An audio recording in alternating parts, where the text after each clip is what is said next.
I didn't add me to the stage. Hey, y'all. What's up? Sorry, I am late. Oh, I asked for 5 minutes and took 6.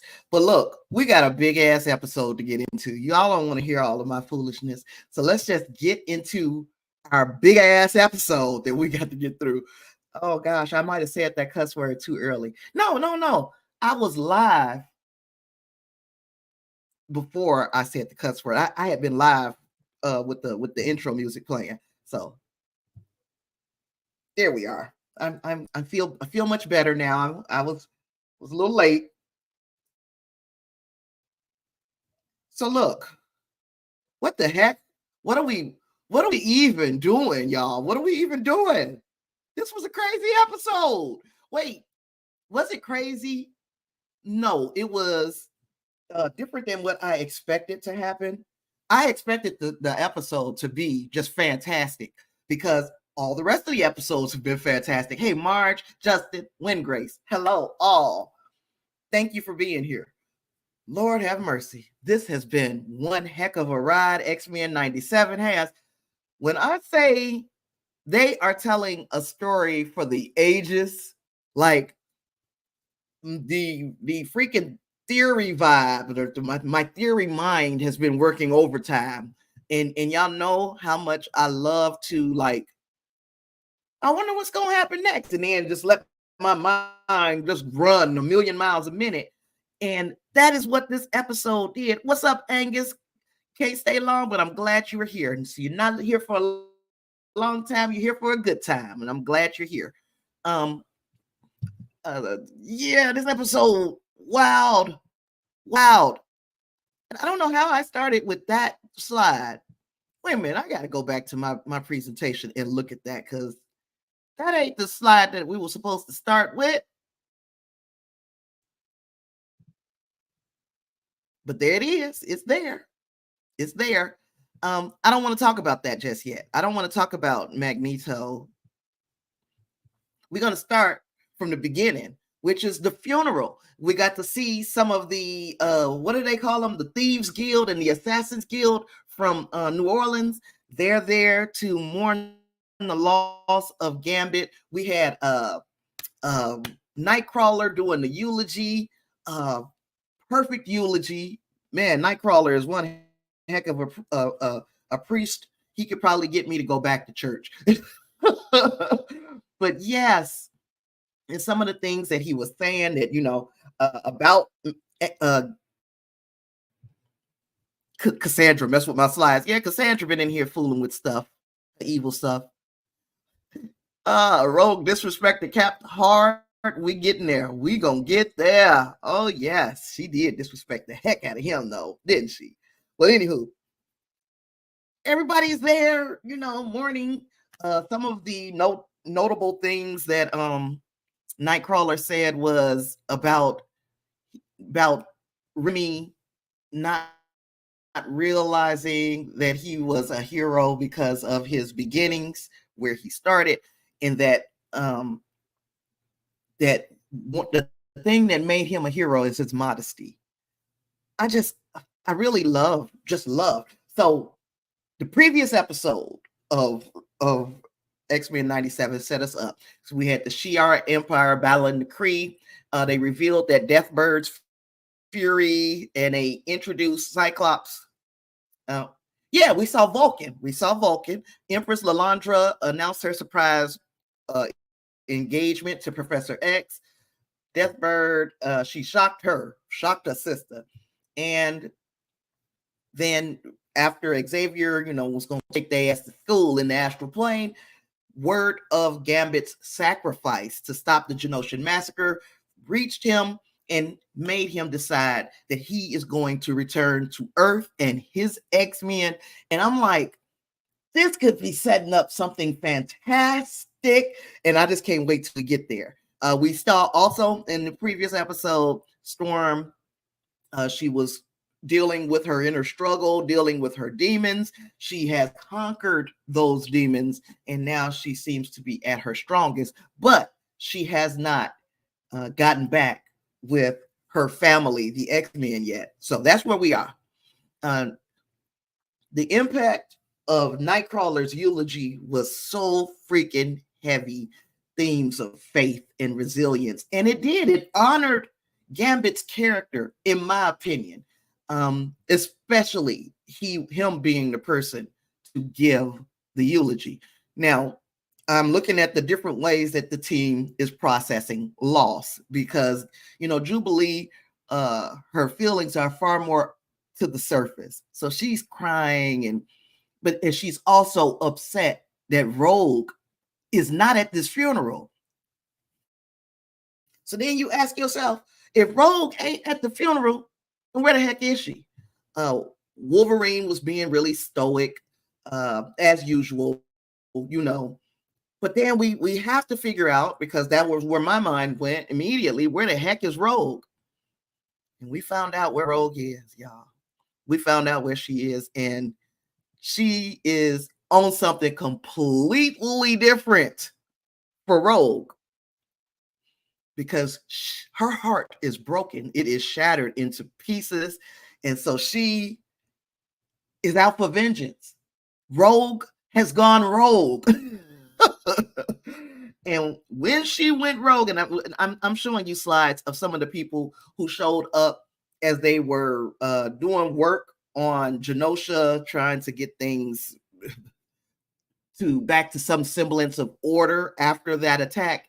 And some of the people that were there, because we saw, and who was a strong man, we saw him say, who did this better, Wanda or Rogue? It's a tie.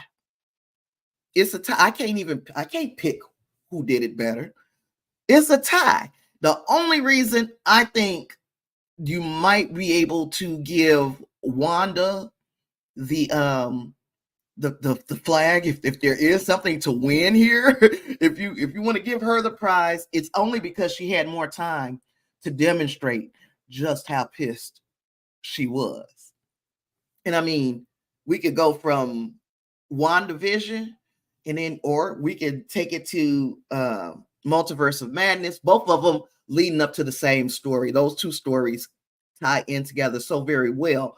But Wanda showed out and Rogue did too. And I like the fact that Rogue, do I like it? I like that they depicted Rogue as being devoid of any compassion or empathy for anybody else because of what she's going through. She lost not one man that she loved, she lost two. And who can imagine that? Who can imagine going through that? And yeah, she went through it. She went through it, y'all. Okay, so we saw him. Oh, and Strongman said, I think his name's Strongman. Correct me if I'm wrong, but he said, prepare. He was telling Jubilee and them, prepare for war, the upcoming war. And I'm like, yes, it's definitely going to be a war. It's not a question of if, it's when. There will be a war. The question is, how will the X-Men approach this war? Because what we've seen throughout this episode is everybody stepping a little bit further away from Xavier's dream. Hey, y'all notice that Cyclops kind of, they're not doing it like freaking just outright saying F Xavier's dream. They're saying maybe Magneto was right. Maybe this whole time we've been fighting on the wrong side, because there's no getting through to these people, no matter how much we do for the strong guy. Thank you, Win Grace. And yes, love how Kurt called her on the fact that she had two losses.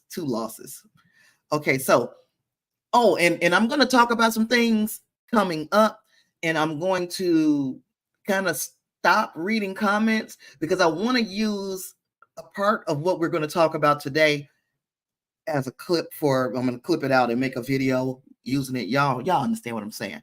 So it's a certain point where I might stop talking. I might stop taking comments for a little while just to get through that part, if you understand what I'm saying.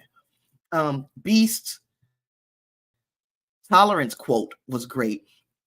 And I like the fact that he quoted Mr. Rogers when he said, look for the helpers. Because Mr. Rogers, of course, he's going to give us sage advice. It's Mr. freaking Rogers, and his advice still sounds true when it's years later. But I have to look because I didn't look to see when. I didn't look to see when Mr. Rogers said that, and it looks like he said that a long time ago. in this timeline, Mr. Rogers is still alive. So Mr. Rogers said, when I was a boy, and I would, where is it at? When I was a boy and I would see scary things in the news, my mother would say to me, look for the helpers. You will always find people who are helping. Of course, this is not going to tell me what date he said this on. I can't figure out when he said it, but Mr. Rogers said that ish. Okay, trust me on that. Trust me, bro. I'm trying to read. So Rogue goes rogue. We did it. We did see Rogue go to F Rogue. Do we think that her desire for revenge is justified? And I'm asking the question, even though I've got my own idea of an answer. What is I'm 97? What's that mean? What that mean, William Grace? Because I've lost something. But anywho, I think her rage is justified myself, and I can understand her feelings completely. I can understand everybody's feelings completely, to include Beast, who I did not bring up the fact that when he was talking to Trish Tilby, he kind of you can see him getting a little bit frustrated with her, because it's like, what can we do? What can we do to make things a level playing field for the mutants and humanity? What do we have to do? And I liked, what's his name, Cyclops, when he talked to the presidential candidate or president. I don't know if he's the president or if he's running for president. Senator Kelly. We had our little joke on Discord, which the links for all of my things are in the show notes, in my link tree, and the Discord is there too. So join the Discord if you get an opportunity. One of the things that he said was, maybe you guys would be more concerned with the death toll instead of your polls if you're if we were human and not mutants. And you can see everybody is getting frustrated and everybody is getting impatient about the way things are being handled, or the things are not being handled, because that's what Oh, you said it's 1997. Yeah, Mr. Rogers was still alive in 1997. Duh.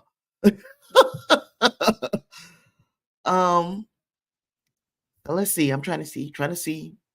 Till Rogue goes rogue. Rogue broke formation and she went completely batshit on everybody, but she meets up with Captain America. And Captain America is basically telling her, hey, I'm so sorry about what happened over there in Genosha. We are looking into it. I'm going to get my team together. We got to do this, this, and this. And Rogue is like, so wait a minute. It don't sound like y'all planning on just helping us. It sounds like y'all got some shit to think about, and you shouldn't have anything to think about when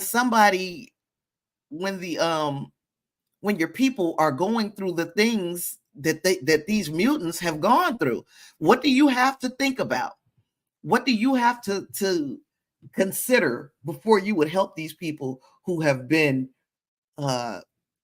basically the victim of a near genocide? They almost got rid of the entire island if he wanted. If things would have continued at that pace, if there wasn't a stand made on Genosha by the heroes, the whole island would have died. Everybody would have died.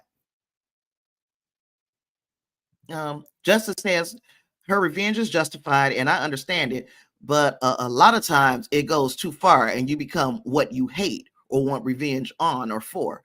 And I can agree that it can become a problem, but how long do you have to consider I don't want to be part of the problem? If they keep bringing the problem to you, you're doing everything in your power to get away from the problem. They keep bringing the problem to you. So how long will it be before you have to become part of the problem to get some solutions? And again, not saying that she's right, but I'm also not saying that she's wrong. And I guess, yeah, it's a tough position to be in, but I do get it.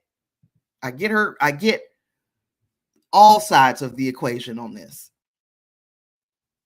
So she meets up with Captain America and gets mad at his responses, takes his shield from him, tell him you won't be needing that since your hands are tied, and she threw his shield across the world. She didn't just throw it away; she threw it far away. It's going to be a while before Cap finds that shield. So hearing that he said he has to get his team together to do whatever it is that they got to do, because I forgot. But whatever it is they got to do, he needs to get his team together first. So how do we think that we're going to see Captain America again in this season of X-Men 97? And do you think we will see some Avengers with him? Because a big part of me says there is a big chance that we'll see some more Avengers. And if we see some more Avengers, there are a million storylines that they could be adapting. But I've got one in my mind, even though they have been tweaking things quite a bit to, they are merging storylines and stuff to tell a bigger story with different characters than what we saw in comic books. But the setup is so freaking it's such a great setup that if they're not going this way, I can't be mad if they're not going the way that I'm thinking. But if they're not going this way, I'm like, y'all set us up for this. You knew what we were going to be thinking when you made this episode.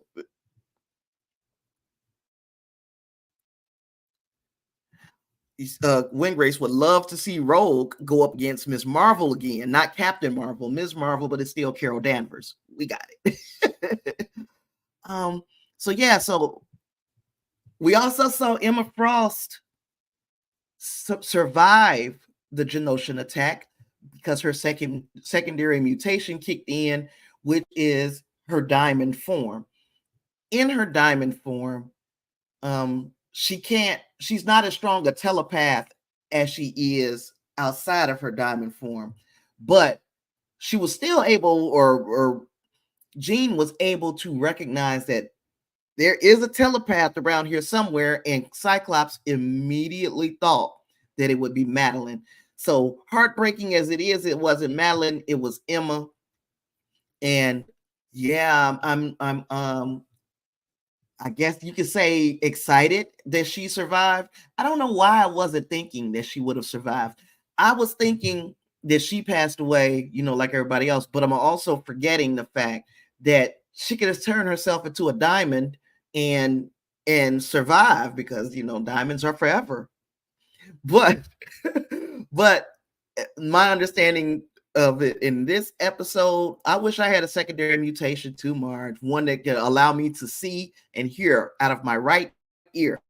If I could see without glasses and hear out of my right ear, things would be perfect. So yeah, what I had forgotten is that she could turn into a diamond, and I didn't realize that she had not yet turned into her diamond form in the animated series. So this is the first time her secondary mutation kicks in. And it couldn't have kicked in at a better time. Couldn't have kicked in. Yeah, I wish I had a secondary mutation too. We also saw after Rogue, went.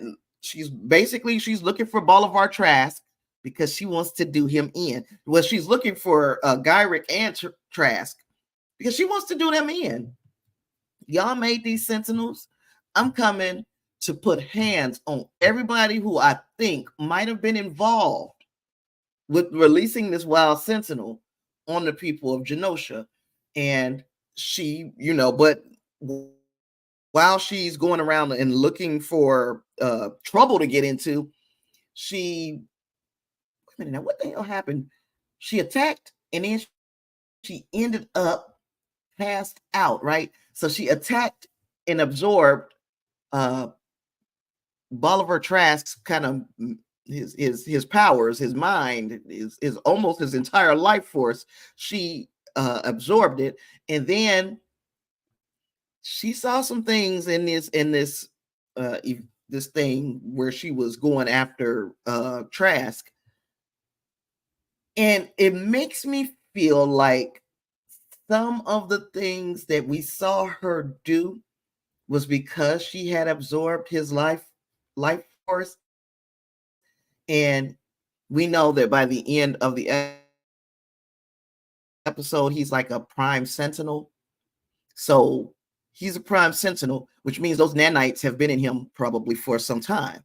If Mr. Sinister or the other guy that we haven't gotten to yet, if Mr. Sinister knew that we're going to transform everybody that we can into prime sentinels to make, we'll just say his name, Bastion's plan work a little bit more.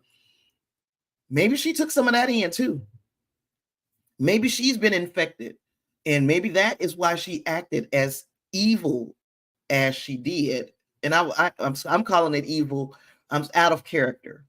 She acted out of character for herself, even in grief.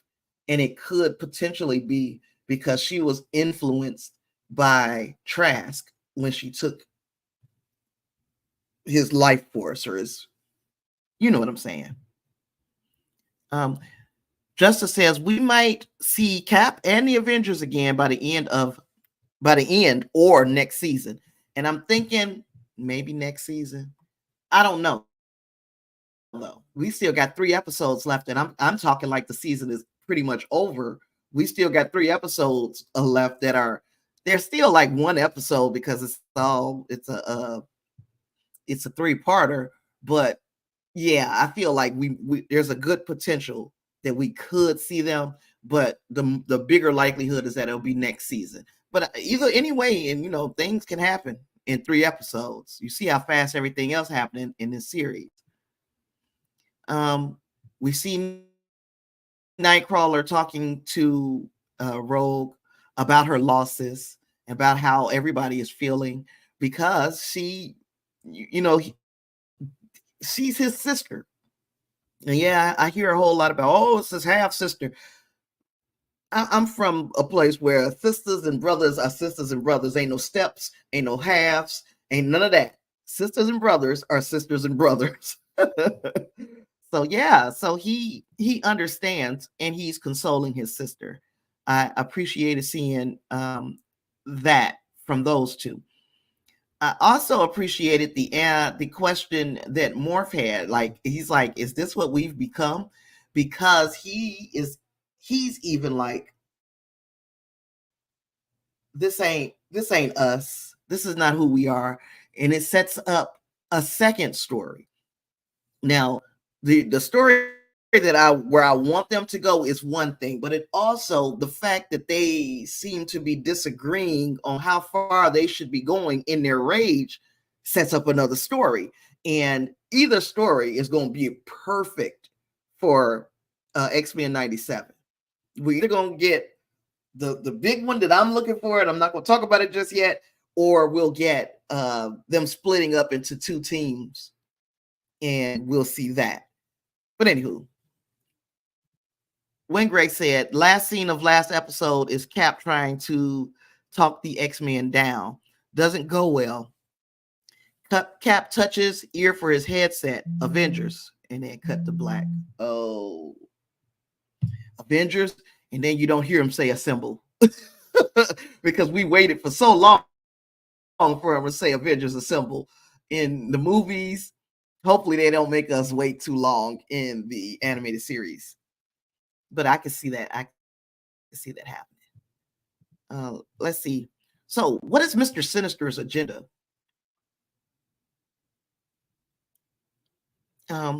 Have we seen hints of his manipulation throughout this episode? Have we seen what his larger goal is? And it's both, I guess. His agenda has always been his twisted obsession with genetics and his belief that there is a potential for a perfect mutant race.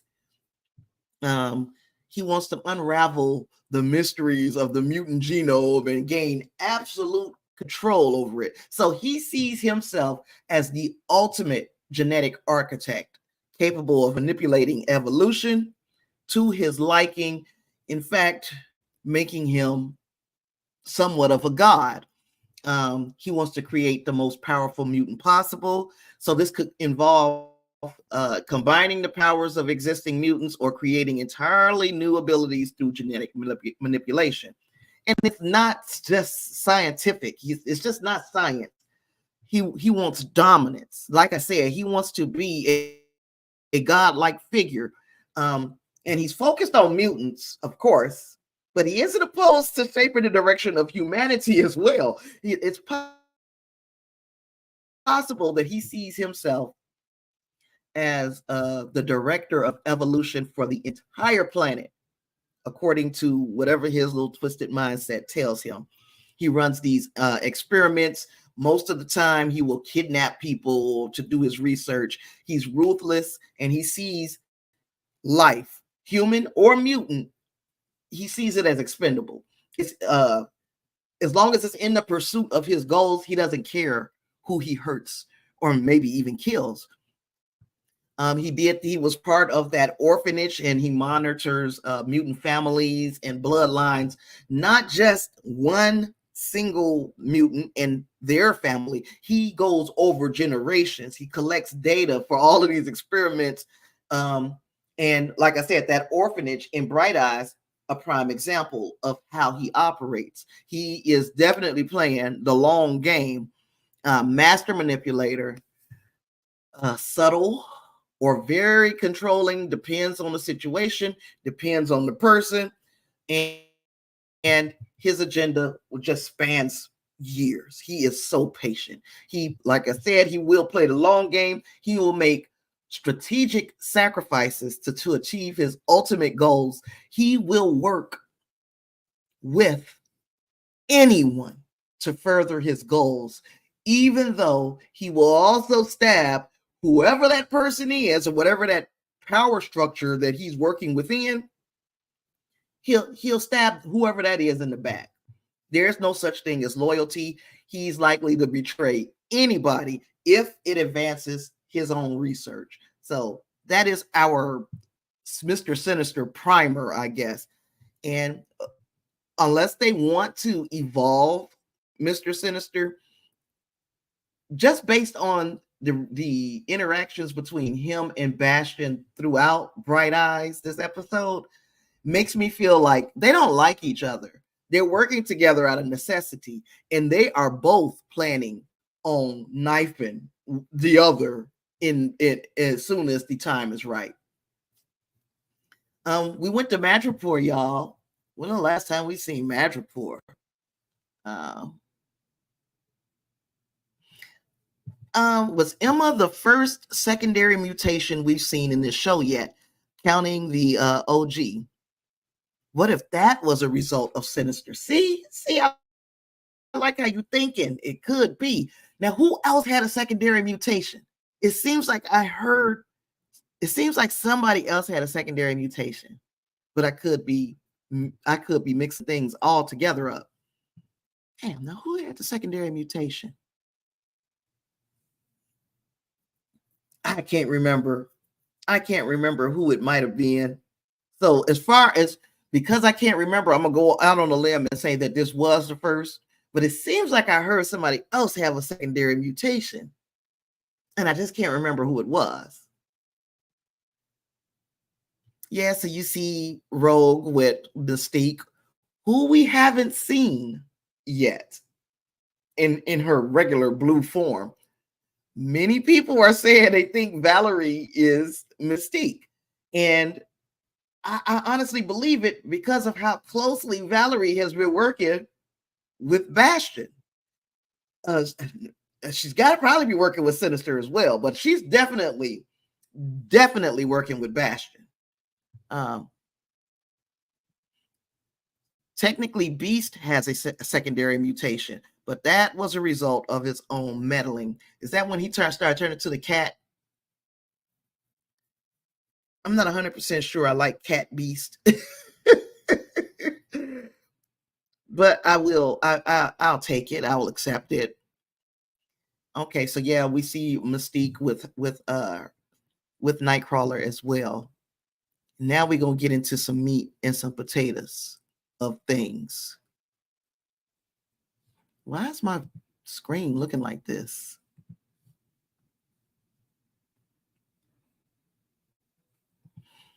Justice says he loves Sinister. He is evil. His prime backstory in the comics is very tragic. You know, and yeah, I can believe he had a tragic beginning. He's the person who I think, dude, we really don't need to be doing the shit that all the stuff that you're trying to do. We really don't need all of that. So we see this is Bastion. Oh, Wingray says he doesn't like the cat either, but original Beast was a normal guy with big feet. Yes, he was. Then he ripened blue when he was experimenting to cure himself. Yeah, he effed himself up. But I like that Beast, you know. Sorry, excuse me. So yeah, we finally know for sure, for certain, 100% that Bastion is back. It's been in the background pulling strings damn near this entire time. No, it ain't no damn near. He has been. He's been in every episode, I think, except for one. He's either been mentioned or he, like a subtle mention. So he's either been mentioned or we have seen him in every single episode. I want to say except for one. And that's insane to me because people were pointing out that's Bastion. But I'm still like, how do y'all know that's him? from the things that we were seeing. And I'll show you guys some examples when we get to it. And okay, so I'm going to talk about Bastion. Bastion, we found out, has got Magneto. He's got him, and he's got the collar on him, so Magneto's powers are inhibited. But Bastion is also a freaking sentinel himself, so it's like, I wish you would try something with me, Magneto. He's even shaving Magneto with a metal blade, and he's not the least little tiny bit worried about Magneto doing anything because he got that collar on. But he's also showing Magneto that your life is in my hands right now. Right now, if I wanted to, I could put this blade to your throat and slit it, and there would be nothing that you could do. And they showed that close-up of him shaving him just to put that thought in your mind. Like, is he going to cut him or is he going to slit his throat or is he going to do something to him? There were certain things that we didn't have to worry about probably 9 times out of 10, because as far as they have been going in this animated series, I really doubt that they're going to show us somebody get their throat slit. So I wasn't worried about that, but I was concerned that he was going to try to cut him just to show him that he could. Yeah. So Bastion has shown up in every episode.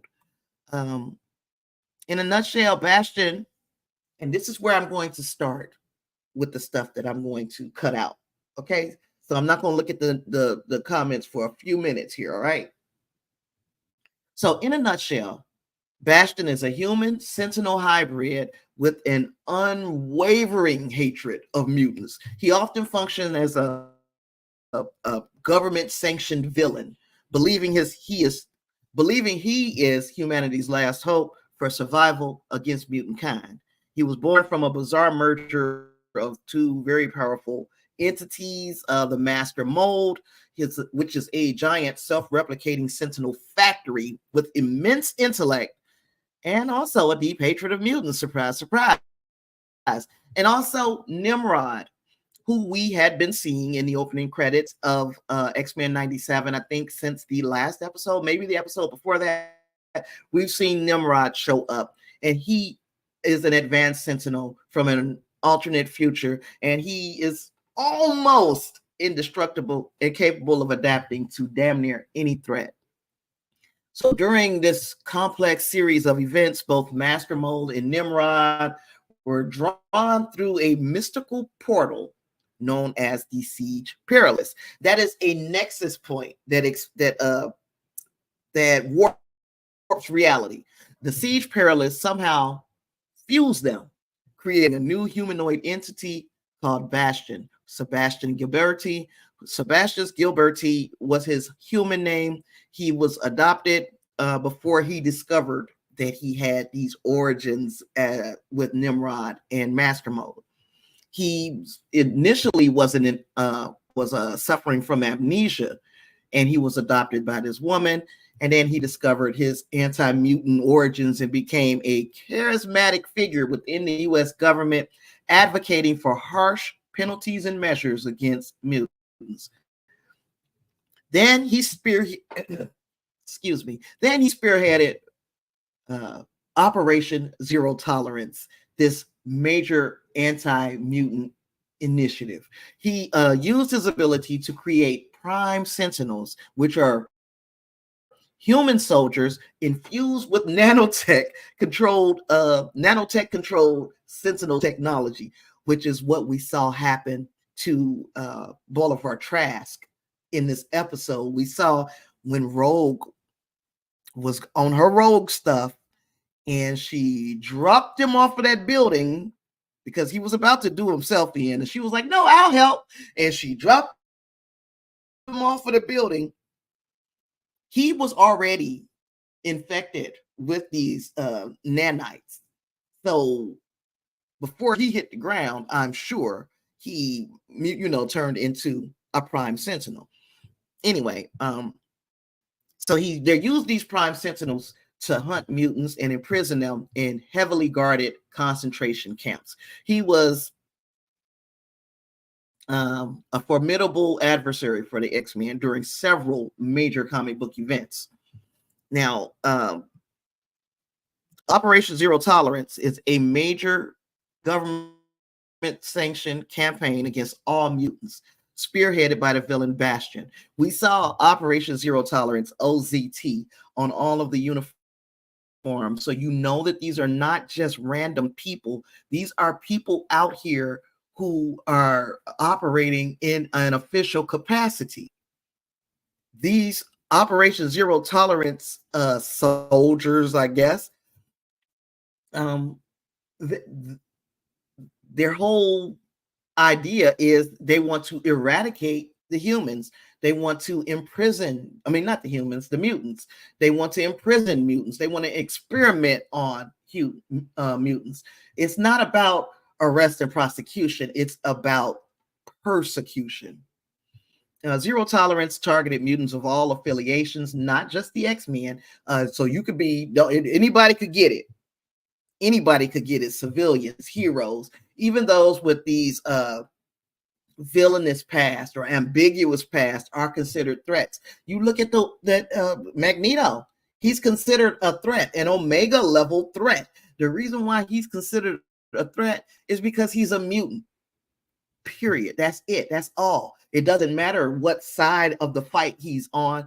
To Bastion, to Operation Zero Tolerance, to these Prime Sentinels, it's all the same. Whether you're a good guy or a bad guy, or you're just trying to live your life in Switzerland, it's all the same. Bastion created that force of human soldiers cybernetically transformed into prime sentinels, and those humans, again, infused with sentinel tech, they blend biological and technological advantages, which almost to me sounds like a mutant. I could be wrong. Now, the government is supporting this thing. Unlike many mutant hunting initiatives like the FOH, fuck out of here. No, FOH are the what? Friends of Humanity. So that's something that's off the books. And you can tell the people, they don't even have uniforms or that such. They just got the little armbands and a deep hatred for mutants. That's all they have. They're not backed by any government agency. We can't say the same thing about zero tolerance. It had significant backing from the U.S. government, including corrupt officials like Henry Gyrick. This granted them resources and a terrifying level of legitimacy. So we ask questions like, well, how do we know that the government had anything to do with OZT? It's simply put, first, before I go in there, we've seen Bastion in a bunch of places. We've seen him. I don't know if you can see him there. Well, there's the one with the arrow. So Bastion was hiding right there in that picture behind the other picture. So it's Adler, it's Forge, and hugging on Forge is Bastion. Then we also saw him. You can see him here, the two eyes. This is who Madeline Pryor is seeing in her little dream state. Then right here, remember this little meeting when all of these government people and we're all sitting around the table and discussing the mutant problem. Bastion is right there, sitting right next to who? Valerie's ass. So again, another look at it. That is Bastion sitting next to her. That is Bastion at the gala on Genosha. He just walked by really quick.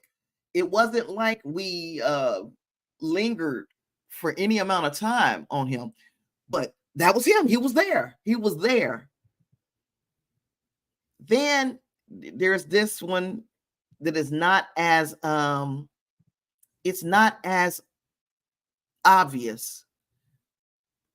When what's his name? Sinister said something to the effect of wait till the orphans. He said, if only Xavier's orphans knew the future we have in store for them. So when he said we, and he's talking, he's got little baby Nathan in this little jar cooking up some nanites on him. When he said we, yeah, I knew he was talking about somebody else. Bastion was there. Bastion was there. And this little picture of this kid drawing with this purple crayon is guess who? It's the purple plate. What is it? The Purple People Eater. What was the name of that song that he played at the end? It was a Purple Planet Eater, a Purple People Eater, or whatever. That's who he is. And I don't think you see the picture I'm talking about because I didn't turn. This picture. In this picture, that kid is supposed to be Bastion using the purple crayon. And that's something. He's been there the entire time. Entire time. And that brings us to what I think. Oh my gosh, and how excited will I be if this is the case of where the story is going? Because right now we've got Professor X, he's off world. I'm pretty sure he's on his way to Earth, but he's not there yet. We got Magneto, who is currently being controlled by Bastion because he's got the neck thing on. And so Bastion is going to use Magneto for something. He ain't shaving him because he just likes to shave people. He's shaving him because he needs him to look good for whatever official capacity he's going to push Magneto out front in. And he may just use Magneto, he infuse him with some nanites and set him loose on the other mutants. And nobody is expecting Magneto to come at them because everybody is trying to put together, their lives after what happened on Genosha. So if you see Magneto survived, yay! And now you guys are in. This is who you're supposed to be looking at as your leader now. They're going to go to him for advice, and he has been compromised. And if he is compromised, and then Professor X comes back, that is a perfect setup for Onslaught. And let me make sure that I talk about Onslaught. Oh, and I guess I better pull that one up, so you will know what the heck I'm talking about. You know what? I got to find my other notes, if you'll excuse me for a moment. Anybody got anything that they want to say before I push forward after I find Onslaught?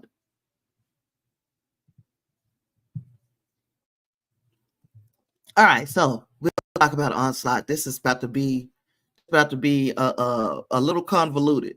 Dang, is it really 6:30 already? Gosh. This is the story, epic story the Onslaught saga was. That is what Justice says. I am completely in agreement. The Onslaught event was a major turning point in X-Men history. It challenged the X-Men in a way they had never been challenged before, forced them to confront the dark potential that exists within even the most well-intentioned mutants. The event also had lasting impacts on the Marvel Universe as a whole, showcasing the devastating potential of unchecked psychic power.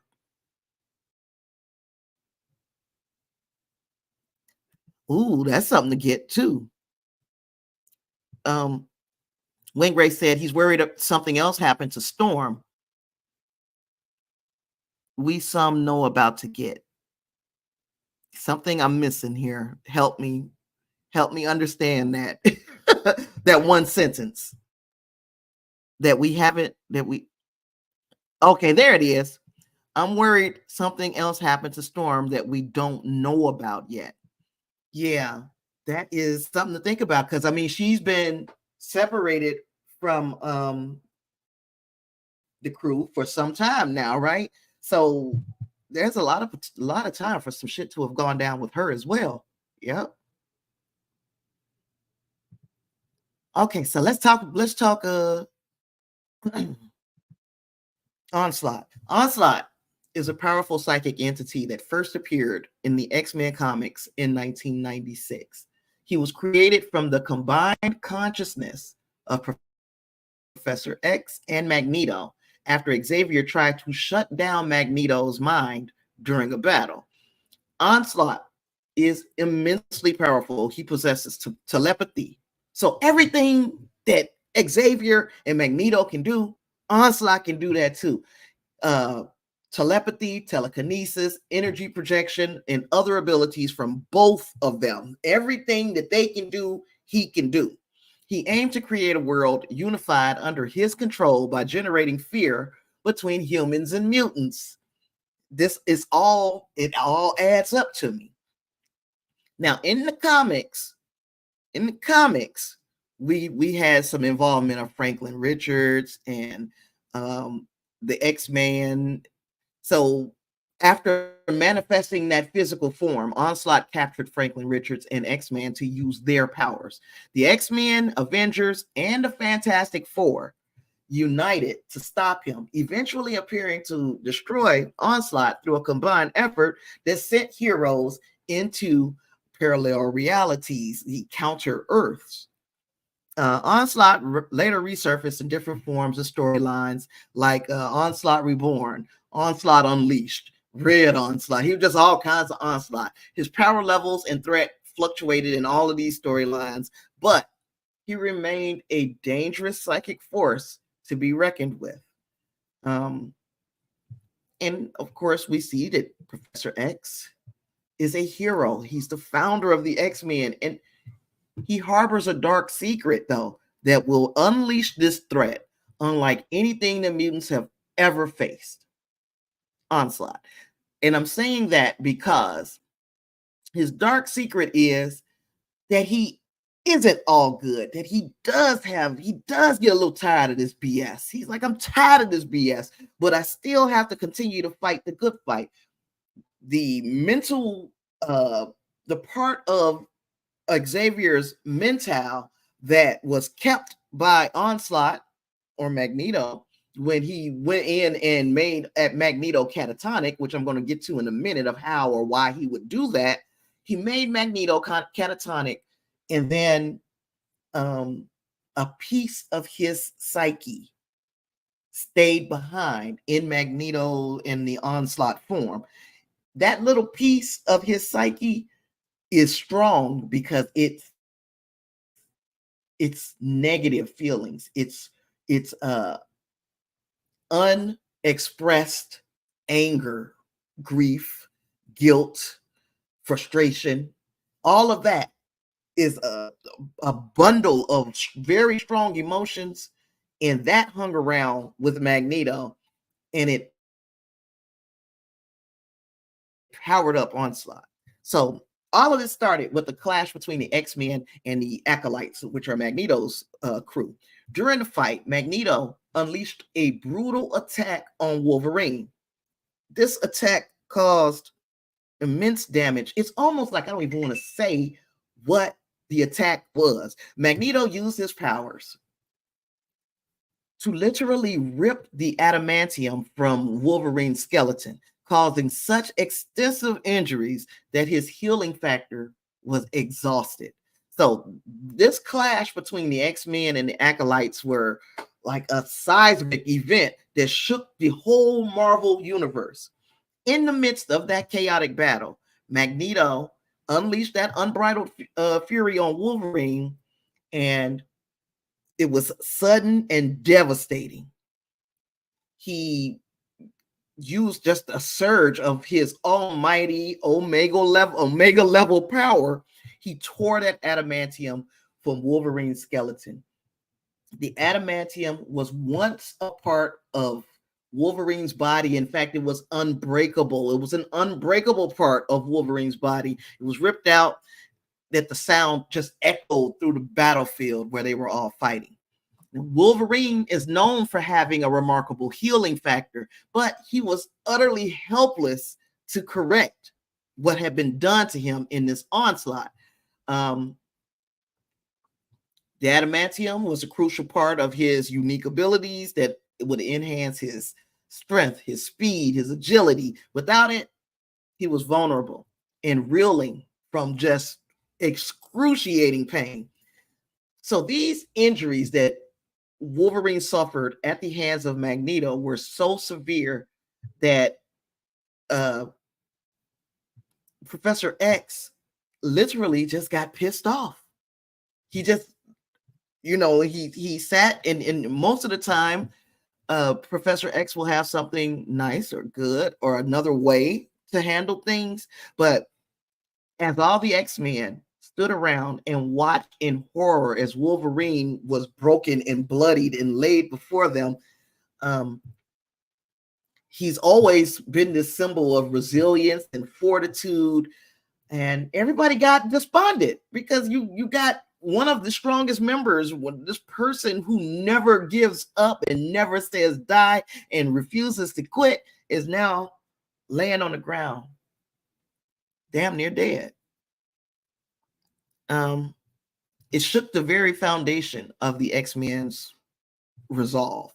And in that moment, I'm losing myself in my notes.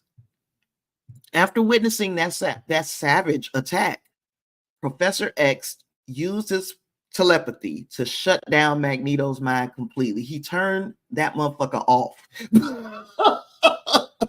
He left him in a catatonic state. And as the battle raged on, the sight of Magneto's ruthless actions unleashed a surge of fury within Professor X. So this is not just anger. This is literal fury.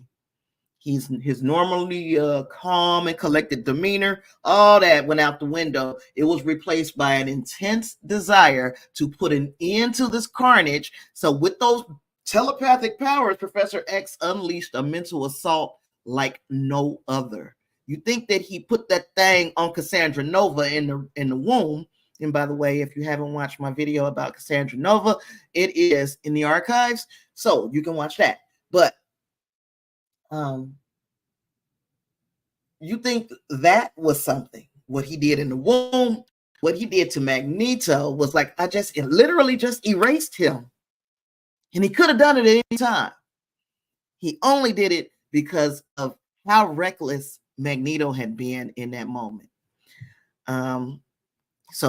Professor X dived deep into Magneto's mind, encountering a turbulent landscape shaped by years of conflict and pain. And with each step, the professor encountered remnants of Magneto's past, from his childhood as a young Jewish boy in Nazi Germany, and his evolution into a powerful mutant leader. He walked all of those steps with him. So again, yes, I understand. This ain't me saying this, is Professor X. I understand that you have had a really, really hard time with it, because not only are you a mutant, but he's Jewish as well, in a time where Jews were being persecuted. And then you come out of that persecution and you make it to the other side just to be persecuted again for something that you cannot control. Anyway, so as Professor X navigated the intricate pathways of Magneto's mind, he discovered a hidden chamber, a sanctuary where Magneto's deepest fears and vulnerabilities resided. And it was here that the professor found this key to neutralizing Magneto. So that's when he turned him off. So Magneto was reduced to a state. Why can't I talk? He was reduced to a state of catatonia, frozen in a suspended animation between consciousness and oblivion. And the ruthless conqueror was silenced. His intentions, whether they were malevolent or benevolent or somewhere in between, they were all brought to a standstill. Battleground, of course, the battleground fell silent. Professor X's actions sparked a wave of awe and contemplation about all the mutants that were gathered there. The telepathic feat had not only neutralized Magneto's threat, but also laid bare the depths of Professor X's power and the sacrifices he was willing to make for peace. You erased your friend. You turned him off.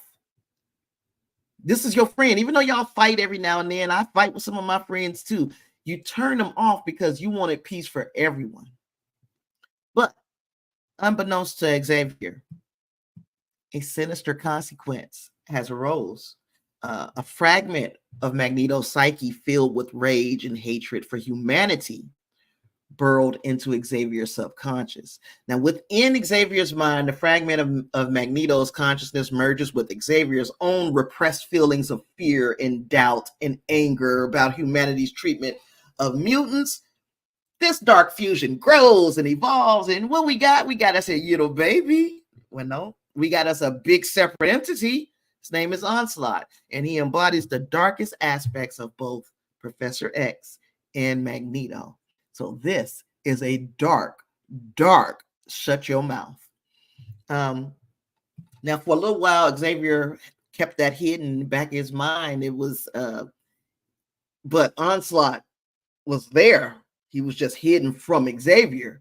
He was subtly manipulating events, feeding on Xavier's psionic power, and then he broke free and he manifests as a powerful psionic entity with incredible telepathic and telekinetic abilities.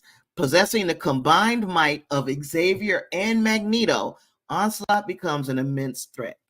He has the strategic mind of Xavier, coupled with Magneto's mastery of magnetism, and he unleashes powerful psychic attacks and manipulates mutants to his will, even drawing their powers to further augment his own. So he could use their powers, he would drain their powers to make himself stronger.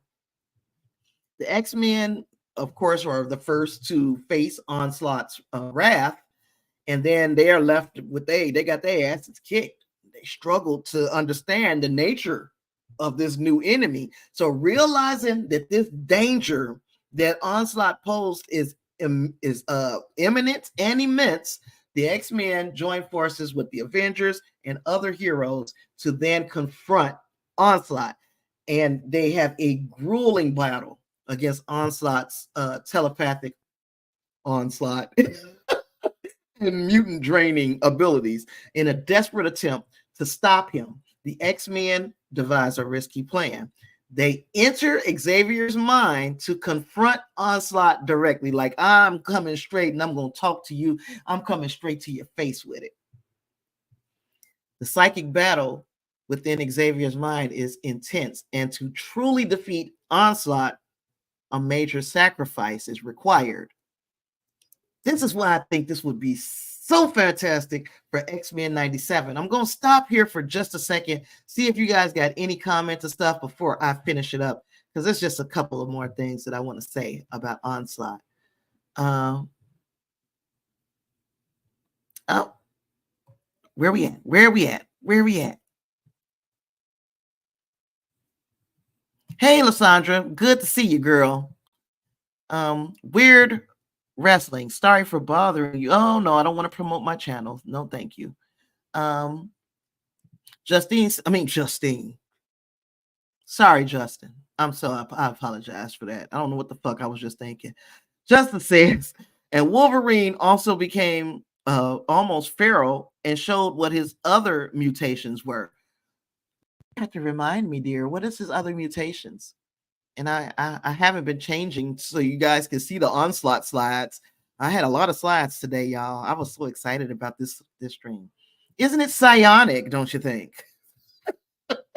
Okay, now I'm going to go back and finish this little bit that we have left about Onslaught, because this is why I'm so excited, because they can start off trying to beat Onslaught. If this is where they're going this season, they can start off trying to beat Onslaught before they realize it's impossible. So now they have to make a sacrifice once they get into this battle inside of Xavier's mind, and the details of the sacrifice can vary depending on which specific comic you're reading, but it typically involves a psychic overload that seemingly wipes out the X-Men. Now, of course, you know the X-Men are not going to be wiped out. We can't get rid of the entire X-Men. I guess we could, but this is not where they're going this time. It seemingly wiped out the X-Men, but they're later revealed to be alive on Counter Earth in another reality. So again, huge turning point in X-Men history, and it is something extremely I think it would be fantastic if that story were to be told in X-Men 97. So let me know in the comments what you all think, and yeah, I'm excited to hear your opinions. Not featuring Wolverine much this season could be leading to this. As scary as that is, yes, I agree. It could be. Not necessarily saying that, again, if it don't happen like this, that's great. They will surprise and shock me. But this is like a perfect set for that story to be told, you know? But yeah. So then we could get, I doubt that we'll see the Fantastic Four even. But if we get the Avengers and we get the X-Men, and then they try to put their teams together to stop Onslaught, It would be perfect. And then I wonder if we'll get that, or will we get like Avengers versus X-Men, or will we get the X-Men saying we're gonna split into two teams because part of us are through with, especially if Professor X comes back, and they'd be like, you came back. Like, do they really think Xavier is dead? Because if someone has done something psychically to them to make them think that Xavier is dead, and then he comes back, I can see there being some anger. I can see people being mad, and I can see them saying, you know what, we'll go our separate ways. And I can see it being Scott, Wolverine, Rogue. I believe Storm will come back just in time to make sure that she gets a part of the X-Men. It's so much that can happen right here, and I'm so looking forward to it. Justice says we come to know that the metal was actually keeping him from losing his mind and reverting to almost a super beast with all of the other powers he had. He was basically a super saber tooth, a pure killing machine. Wow. I don't even remember, but that's dope because it could be something that could be a good setup. It also could do, and hear me out. Do you guys think that this universe that we're looking at, this X-Men universe that we're seeing, is yet another universe that will somehow be blended into the main MCU?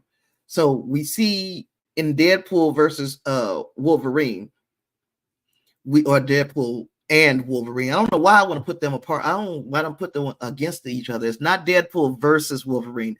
It's Deadpool and Wolverine. In that movie, Wolverine has on the comic, where the TAS or X-Men 97 Wolverine costume. He's got that on. And we see him literally mourning everybody, all of his friends in the Deadpool trailer. We see him walking through an immense graveyard, and I guess I could say we assume that those are the X-Men. And then you hear Paradox say, hey, he let down his entire world. How could he have done that? Could he have blanked out, as Justin said, became a super killing machine and ended up doing everybody in? Could that have happened? Of course, anything could happen. But if that's the way it happened, then this universe that we're looking at is the universe that Wolverine is from. You know what I'm saying? Justice said, yeah, it was a side story in after Onslaught in the Wolverine comic title run. And Wingray said, my big guess was that it's the Wolverine from the Pride of the X-Men. Yeah, you said that to me.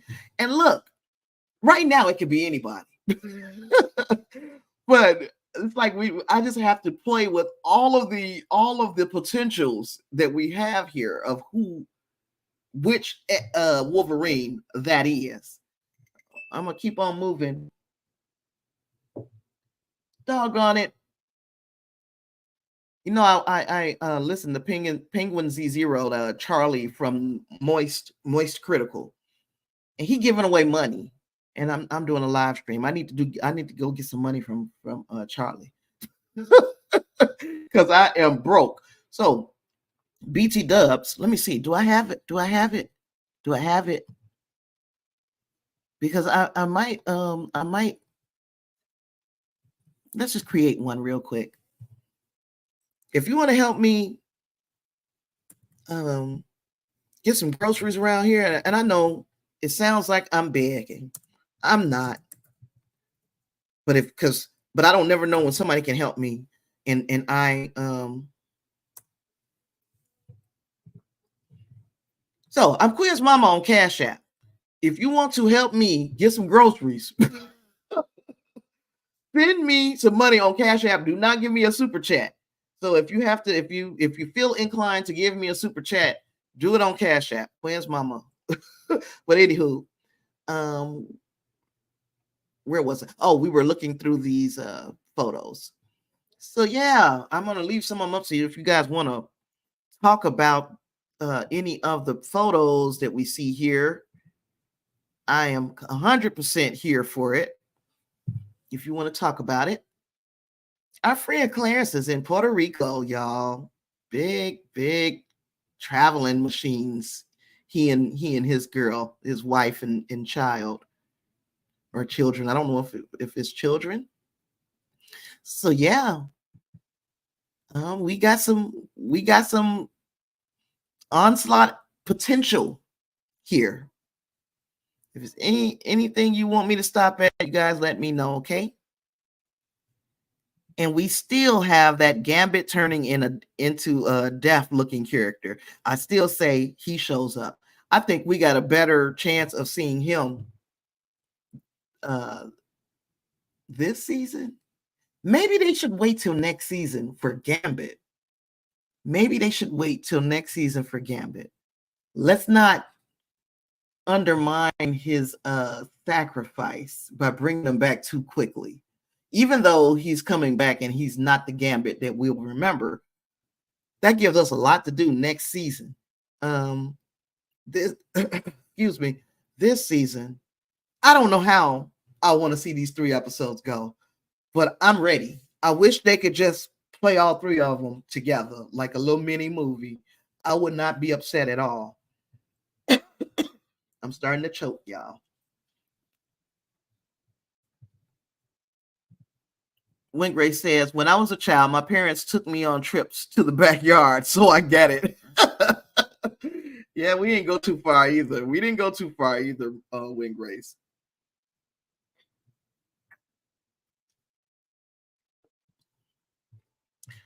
When Grace says, Morph, I forgot about that. I'm glad you said it. Morph tricked me this episode. I thought Quicksilver was just there to help for a minute. Now, one of the things that I learned about Quicksilver, not Quicksilver, about Morph, is that he can not only copy the way you look, and when he copies a hero, he copies anything that is physical about their powers. So Quicksilver, he was able to have Quicksilver's speed. He was able to be Blob. He was able to be Angel. He was able to be who else did he turn into this season? He's turned into quite a few. Sabretooth. He turned into quite a few people this season, but he couldn't do anything with Jean. He wouldn't be able to turn into her and be a telepath. He wouldn't be able to do that with Professor X. If it's a physical power, he can copy it. He can mimic it.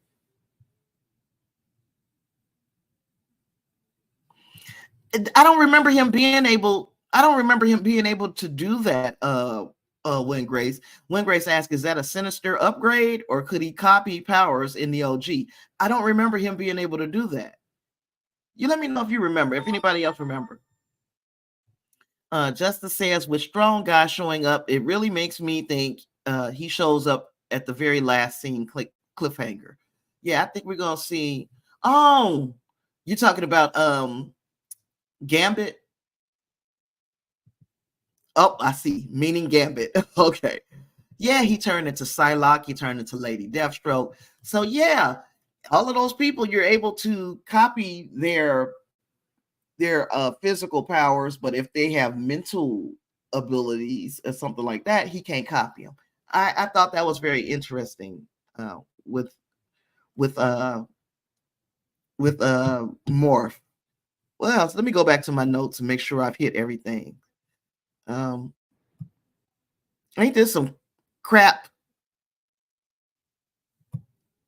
This is where I was supposed to be reading, y'all, not the other one. So Onslaught can possess another person's mind and use that person's body as his own. He can erect a psychic barrier to protect telepaths and other minds. He can project psionic force bolts that can affect the victim's mind, causing pain or unconsciousness. And then, those are all these books, all of the comics that you can find an Onslaught story in is the Fantastic Four, number 416, X-Men, number 56, X-Men, number 57, Onslaught, Marvel Universe, number 1, Cable, number 36, and Uncanny X-Men, number 337. If you guys want that, I will put it in if you want that list, I'll put it in our Discord. So please make sure that you are following us or coming over to the Discord and hanging out with us. I might even be able to put it up on social media. So what do we have? What do we think is happening next? Here are my questions for you to answer with these last few minutes that we got here, because gosh, this went by so fast. But it's because I was so freaking excited to talk about this.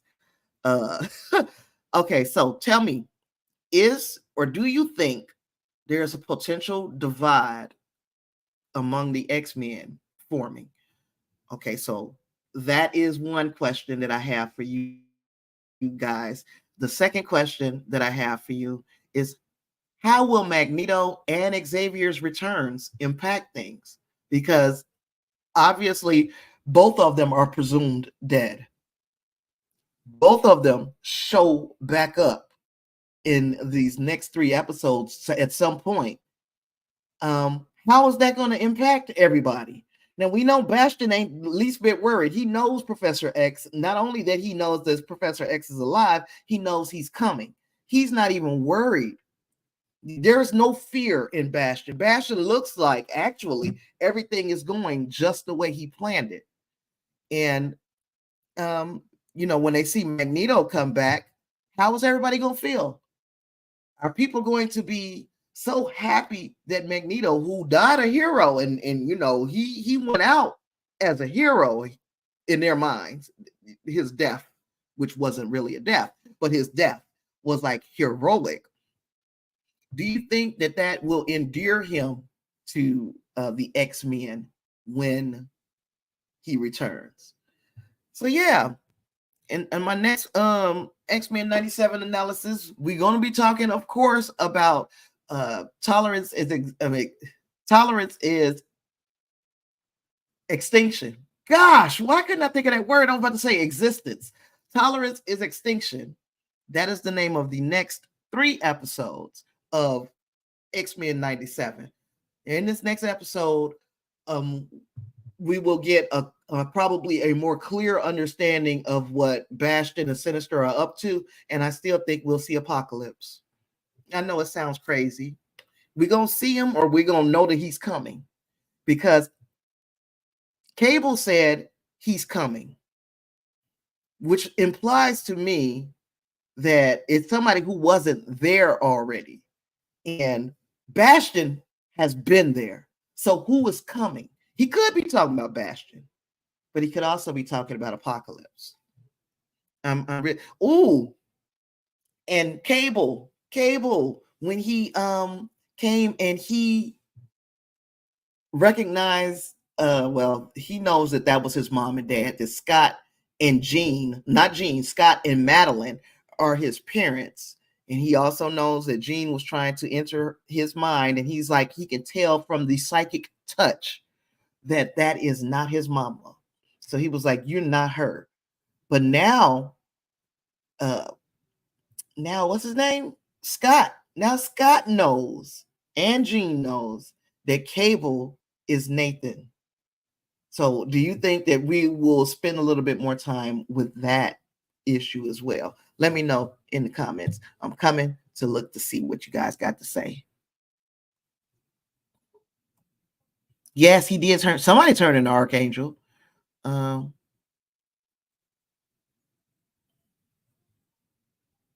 Strong Guy was on Gambit's team in the comics. Yeah. And then Wingray said, didn't Morph turned into Archangel 2, which means he can also copy artificial body parts. That's weird. Yeah.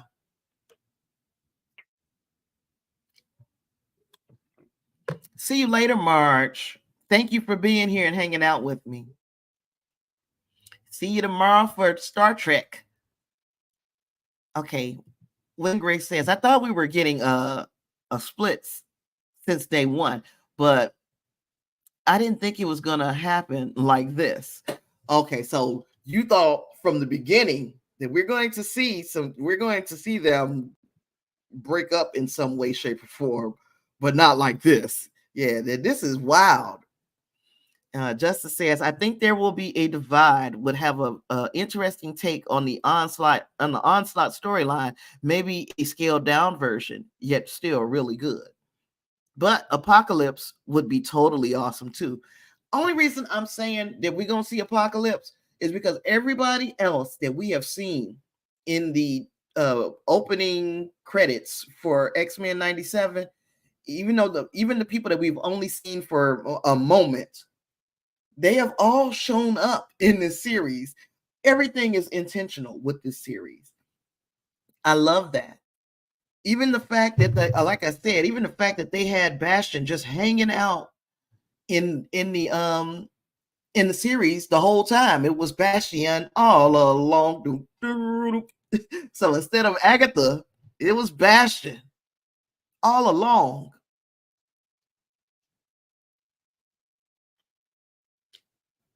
I don't know how many more slides I had. Oh, remember when he said the diet is never out on the soft drink, and they opened up the diet, or they bought a diet, and that's how they got into, was it Gyrick? Trask. Wingray says, I mean, Onslaught makes sense time period wise as well. Created in 1996, so it's very in keeping with the aesthetic of this show.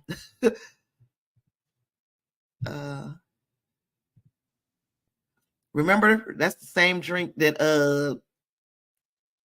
from the Incredible Hulk when Stan Lee, when he became infected with gamma radiation. And Morph went ahead on and drank it too. He said, yes, I love soda. Great for you. Diet soda. This was some old awkward looking ish too. This would be, it ought to be my screensaver, to be quite honest. Oh, let me move this this banner. I'm really trying to, I'm really, yeah. But anyway, yeah, this dude, what a way to go out. He's like, I have become death, destroyer of men. He was Oppenheimer. Oh, all of the different names of the what you call it, different businesses and such. So we saw what is it, Oklahoma Start Industries.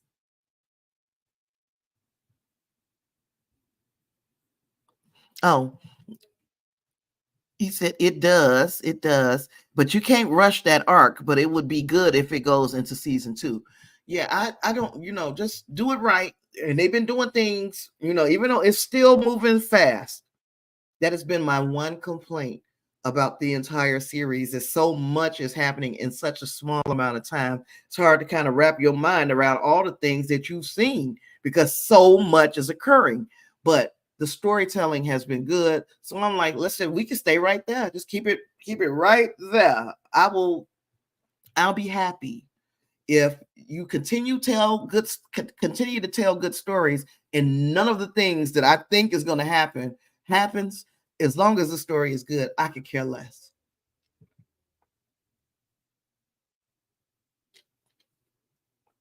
Oh, we see Roxxon. We see Hammer. We see Vistacorp. I don't know what this one says. It's another sign up here, but it's in a crazy shape. I mean, it's up. I couldn't see what that one said. I know I sound crazy. There's Morph as Quicksilver. And there they are getting ready to attack at Madripoor. Sorry. Oh, Ross. I forgot to even mention that he was there. So yeah, it's just so many little things that make me say they might be setting us up to make this more, not important, because it's an important show anyway, but to try to make things neat with the MCU, even though they've said that this is its own thing. It is not going to be it is not part of the MCU. It's not canon. But nothing is freaking canon right now. Anything can change. Everything that we thought was canon in phase 4 and 5 could potentially change, right? Because we entered the multiverse saga. We're about to start seeing incursions. There is a possibility that everybody's Earth is obliterated, and this team of heroes or whatever take their butts over to Battle World or for Secret Wars or whatever, and everything starts in a different timeline. Nobody knows. Was there a Pym in there? I didn't see. So you said Hulk, Cap, and Iron Man. Yeah, references. And is there a Pym in there? I don't remember. If there is a Pym in there, it's because it's that one sign that I couldn't see really good. And I'm going to figure out where I found that sign at. I think it was in some screen caps that I found. If I find that screen cap, I'm gonna put it in Discord, because maybe you'll be able to see. Or maybe if I put it in Discord, I can make it bigger and I can see. But yeah, we need to do that, like magnifying glass to see that. Imagine a Roger Rabbit Secret Wars and have the animated versions stay animated. I don't know. I don't know if the world is ready for that. I really don't. And it could probably be good. It's funny, but it could probably be good. But I don't think the world is ready for that. And this is when what I was talking about earlier, when Beast was kind of like, man, I'm sick of you, Trish, whatever the hell your Tish Tilby, whatever your name is. I'm a little sick of you. You standing outside my house while I'm in here mourning my friends. Y'all out there looking for sound bites. So yeah, even he is getting frustrated with towing the line and being the bigger person all the time, and still being treated like crap.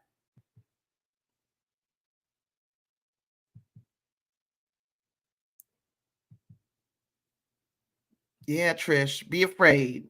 Be very afraid. Beast gonna get you. You better hope Rogue don't get you. Better hope Rogue don't get you. She got that Captain America shield. Oh, Captain America's vehicle. And what is that now? Avengers. Does that say A10? Even with glasses, I can't see. I can make it bigger. AVN A10. I wonder. Exit the full screen real quick. Wingray says, yeah, the first time we saw Beast, he was going to jail for being a mutant to do things right. And nothing has gotten better. Nothing. No.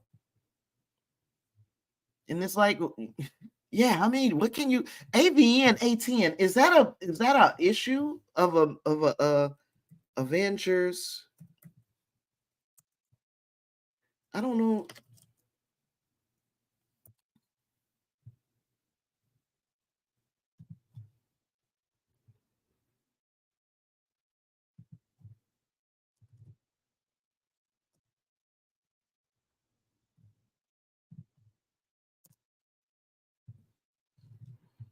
That's a 1963 comic book.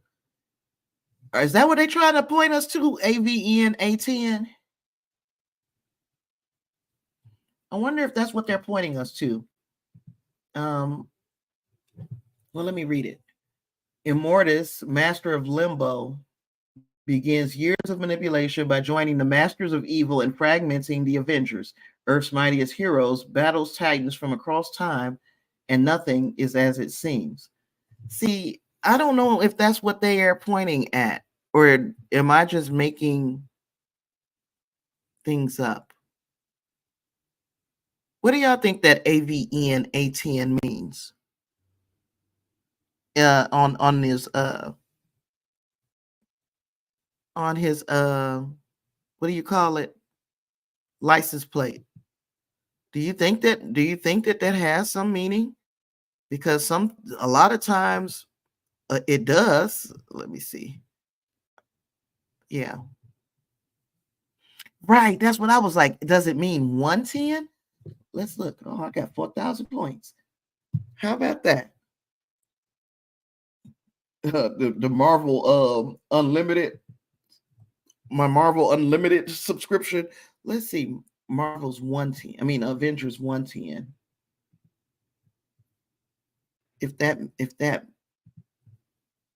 Avengers 110.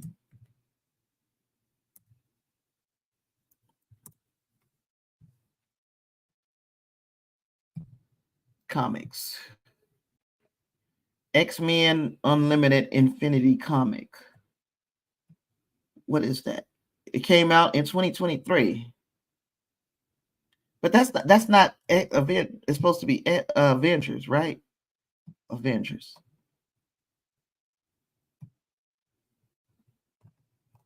I don't see 110. I see 11.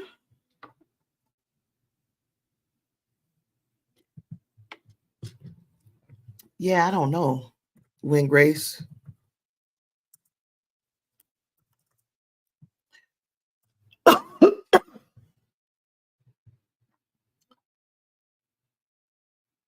Oh, okay. So Avengers 110 is about the return of Quicksilver. Thor interrupts an Avengers training season to tell the Avengers he received a galactic transmission from Pietro. Turns out Quicksilver was on Atalan, home planet of the Inhumans, where he was nursed back to health by Inhuman Princess Crystal. Now Quicksilver and Crystal are in love and plan to marry. And following this transmission, the Avengers receive an urgent message from the Xavier Institute, where the X-Men are at. Wait a minute. Mr. Wingrace, did we just come across Avengers Annual number 10? Is that what it is? I'm about to share this screen with you. Because this is like they get a call from Avenger or from the Xavier Institute where the X-Men are in grave danger. And I'm wondering, like,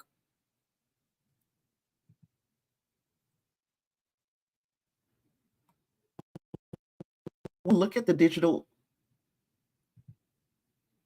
Oh no, I gotta go to this. So stop sharing this. That's weird. Avengers. Now I'm just looking at something entirely different. 110 read online. There it is.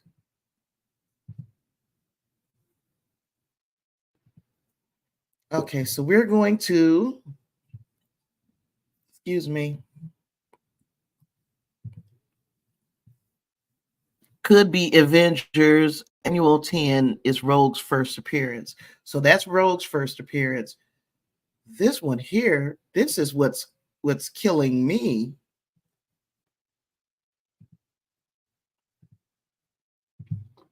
This issue of Avengers 110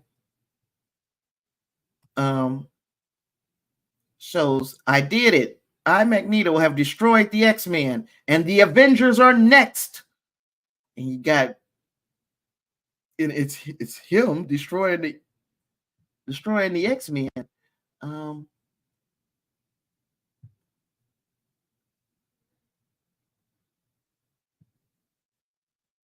Why are you trying to show me something about some mesothelioma? Uh,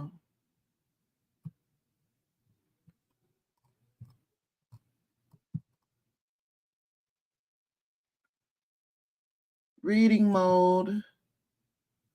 Why does this keep going to all this other stuff? Yeah, I'm wondering, like, what in the blue blazes?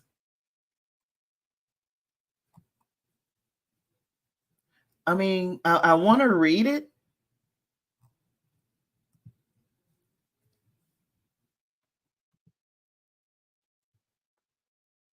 I want to read it because it just piqued my interest, but then it also would just so happen to be a freaking Magneto issue, and with Quicksilver in it, and the Avengers and the X-Men are in it, and I'm like, well, that is a bit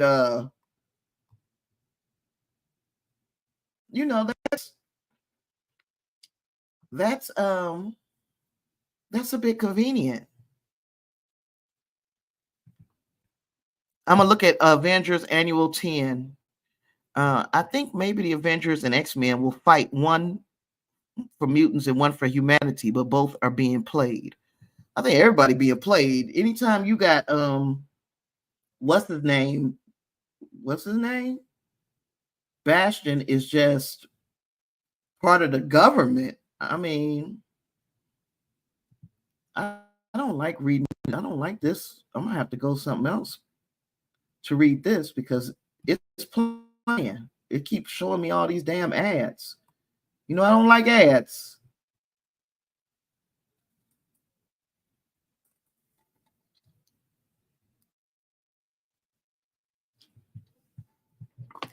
Yeah, this just started something for me. I'm about to be in a rabbit hole for a few hours, y'all. I really am about to be in the rabbit hole. And I can't understand.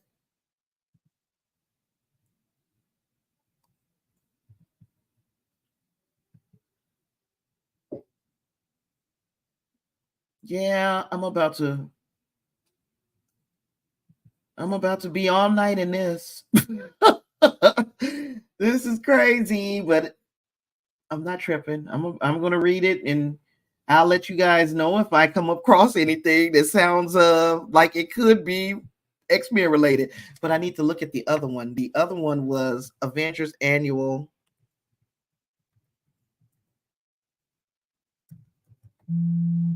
number 10.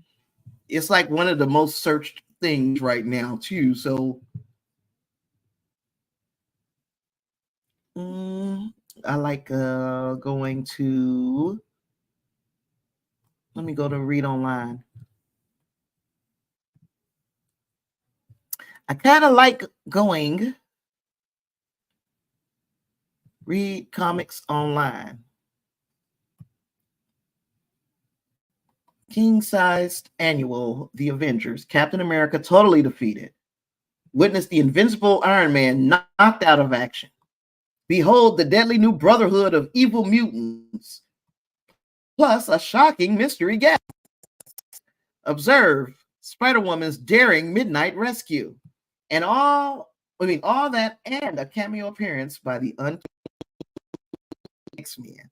So we got X-Men in this one too. I might end up having to read both of these.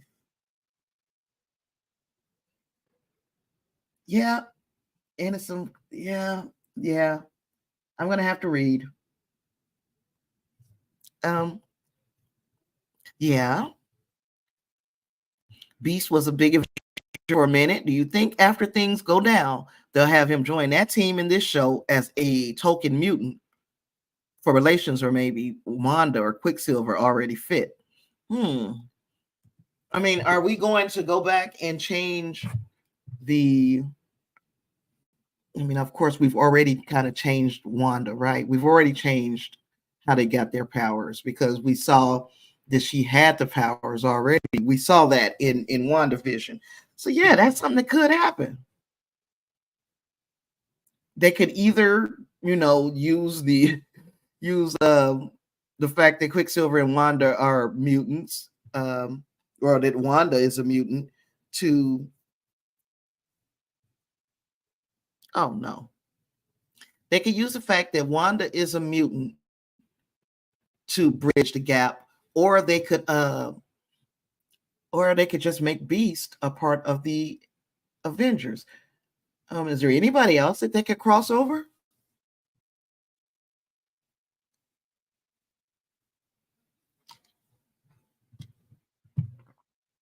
Yeah, I'm gonna read this. I'm gonna read this comic. I might talk about it. Hell, I might. Yeah, that would be fun. Maybe if I like this issue, I will read it, and then I will 75 cents back in 1981. No wonder we had all these comic books and stuff. We was young. It ain't like now. I don't know what a comic book costs now, but I bet you it ain't 75 cents. And I can remember when they were 25 cents. I'm really telling my age, but I can remember. This is also a bigger book too. Yeah.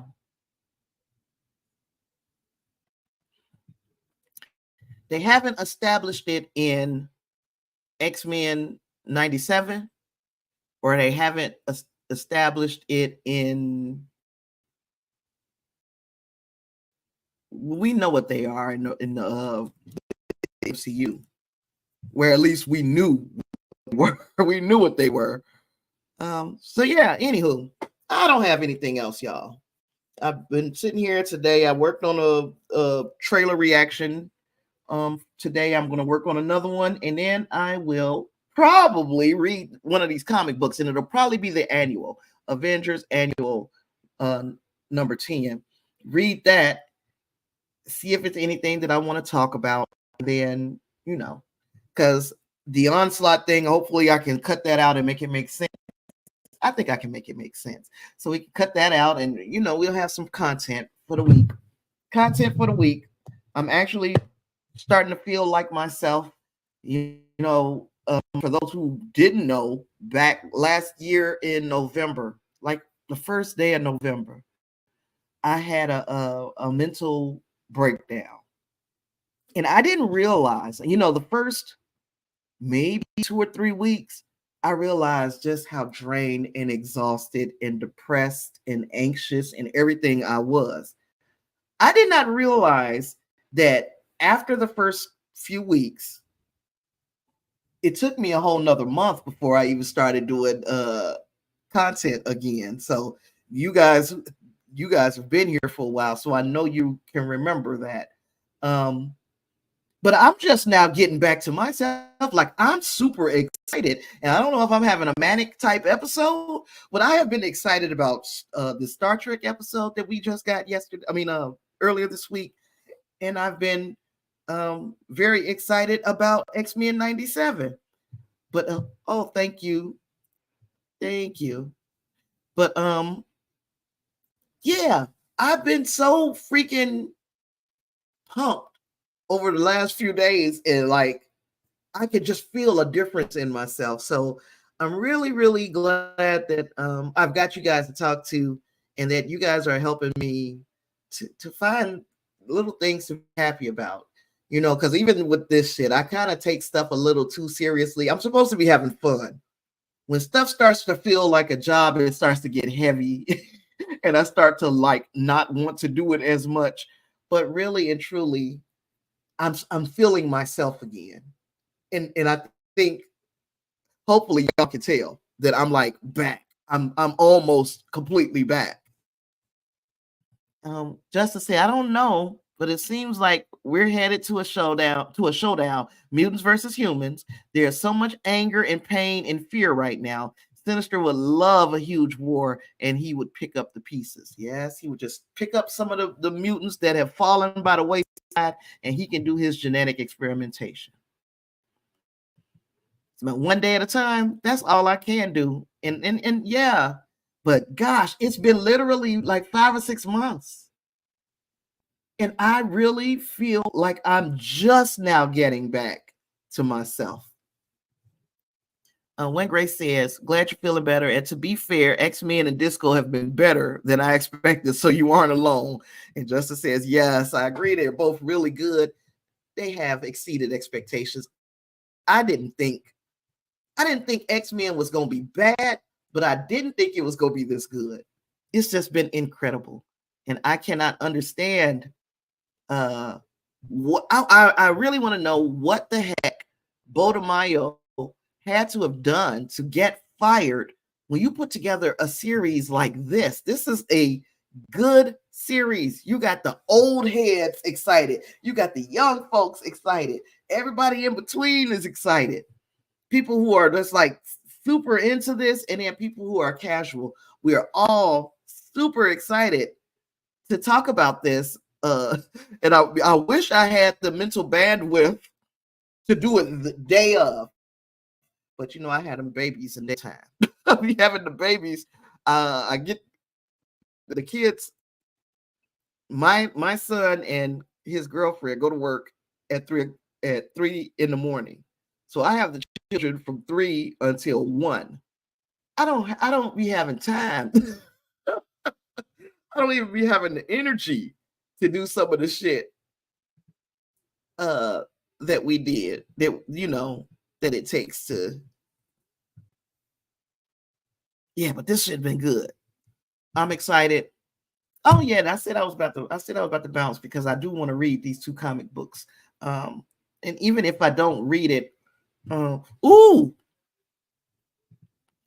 you said I'm sad that we're not getting Justice League in this style, but also glad. Yeah, it's easy to just follow what everybody else is doing. I agree with James Gunn on that. Even though I still love Justice League. I watch Justice League damn near every night. Like literally every night I have to watch at least 1 or 2 episodes of Justice League. I'm finding that I don't like Unlimited as much. Unlimited doesn't hold up as well as the regular Justice League does. But I still watch it. I still watch Unlimited. When I run completely through X-Men, Justice League, which I have done a couple of times. I'm talking since the mental health crisis I had. Since then, I have watched Justice League all the way through probably 3 times. And the reason why is because I couldn't get out of bed for a couple of months, or a few weeks at the absolute least.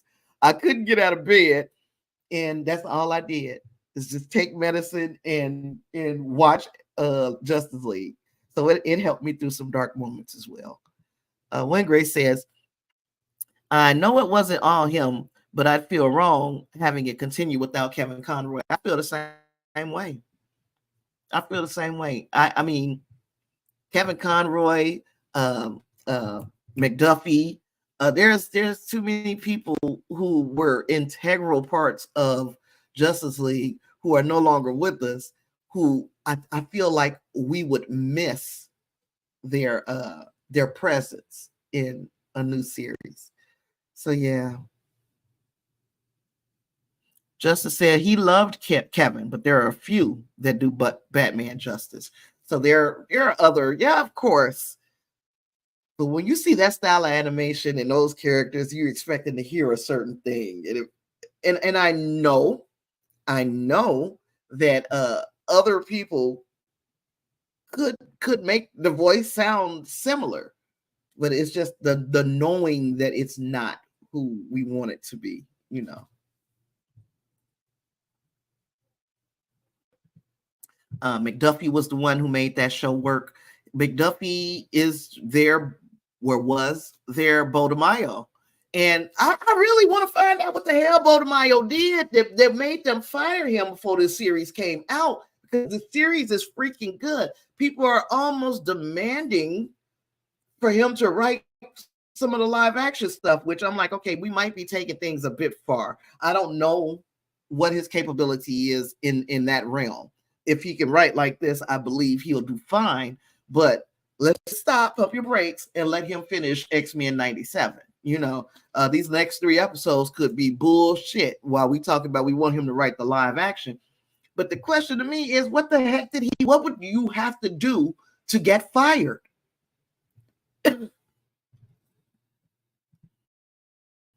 When Gray says, if they want to make a new Justice League show, I'm all for it.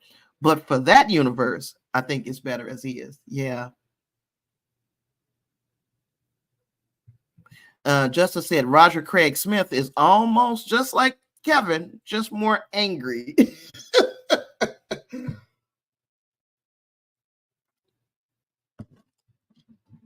Well, y'all, gosh, I can't believe how late it is. I'm out of here, y'all. It's been fun. I appreciate everybody for joining me today.